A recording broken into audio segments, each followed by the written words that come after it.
Sejarah seringkali digambarkan terkotak-kotak. Padahal, Nusantara adalah anyaman benang merah yang saling bertautan. Majapahit di timur, Mataram di tengah, dan Pajajaran di barat bukan sekedar tetangga yang bersaing, melainkan saudara satu darah dari rahim Galuh.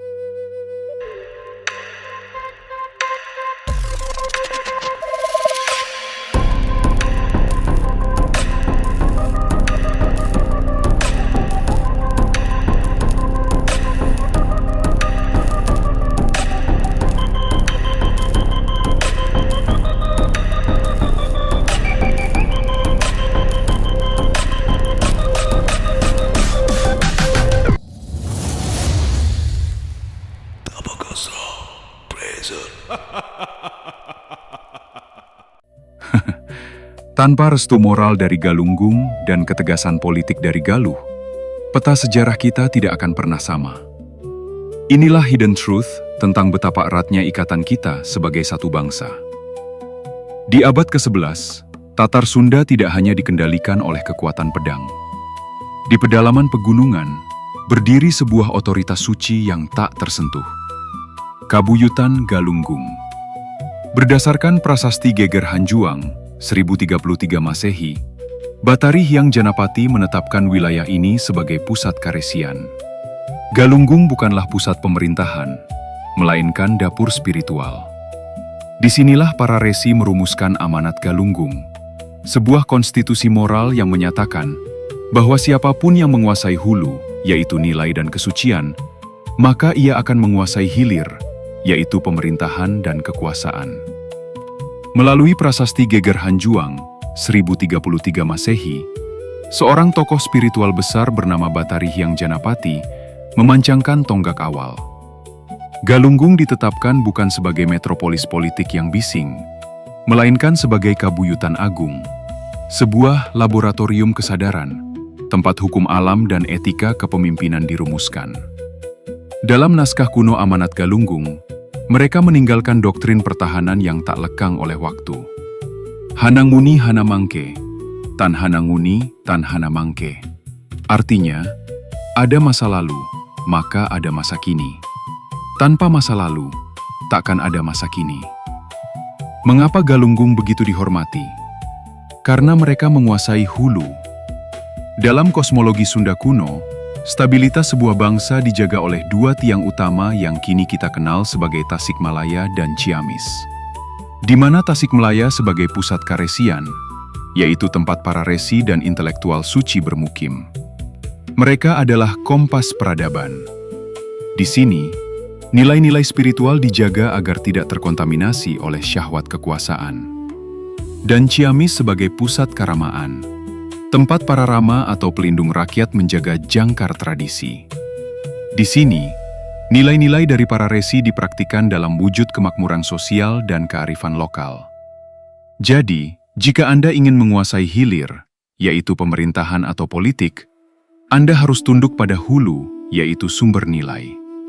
Tanpa restu dari poros karesian dan karamaan ini, seorang raja di tanah Jawa dianggap tidak memiliki wahyu kepemimpinan. Berbeda dengan Galunggung yang merupakan pusat spiritual, Galuh adalah pusat kekuasaan politik, karamaan. Disinilah silsilah para raja besar bermula. Hubungan keduanya sangat erat. Raja-raja Galuh adalah pelindung fisik bagi kabuyutan Galunggung, dan sebagai imbalannya, Galunggung memberikan legitimasi suci bagi tahta Galuh. Pada abad ke-13, dari Saunggung ke Pakuan, muncul sebuah nama yang menjadi jembatan sejarah, yaitu Prabu Darmasiksa. Beliau awalnya memimpin di Saunggung, ibu kota administratif kerajaan Galunggung.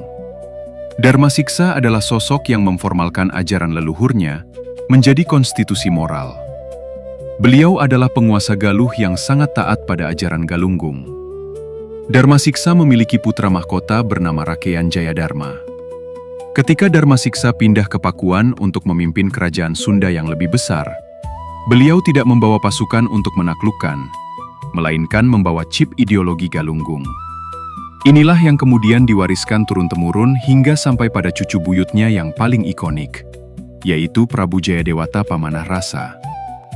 Prabu Siliwangi ketiga. Pajajaran di bawah Prabu Jayadewata bukanlah sekedar kekaisaran militer. Ia adalah manifestasi dari amanat Galunggung. Maka jangan heran jika setiap maharaja yang bergelar Siliwangi sangat fanatik dalam menjaga hutan tutupan dan kabuyutan.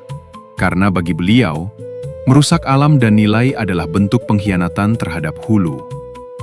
Namun, kejutan sejarah tidak berhenti di Tatar Sunda, Jawa Barat. Garis darah Galunggung dan Galuh ternyata mengalir jauh ke timur, membantah narasi keterpisahan antara Sunda dan Jawa. Putra mahkota Galuh, Rakean Jayadharma, anak Prabu Dharma Siksa, menikah dengan putri dari Singasari, Diah Lembutal. Dari rahim pernikahan inilah lahir Raden Wijaya, sang pendiri Majapahit yang dijuluki Jaka Susuruh. Jadi, secara biologis, Raden Wijaya adalah cucu langsung dari penguasa Galuh, membawa darah ideologi dari Karesian Galunggung dan Karamaan Galuh di dalam nadinya. Meskipun ia membangun imperium besar di Jawa Timur, di dalam nadinya mengalir DNA spiritual dari pegunungan Ciamis dan Tasikmalaya. Inilah alasan mengapa raja-raja Jawa Tengah dan Jawa Timur melalui jalur Majapahit sebenarnya memiliki akar yang sama dengan raja-raja di Barat. Kesimpulannya, kita semua adalah dahan dari pohon besar dalam satu benih yang sama.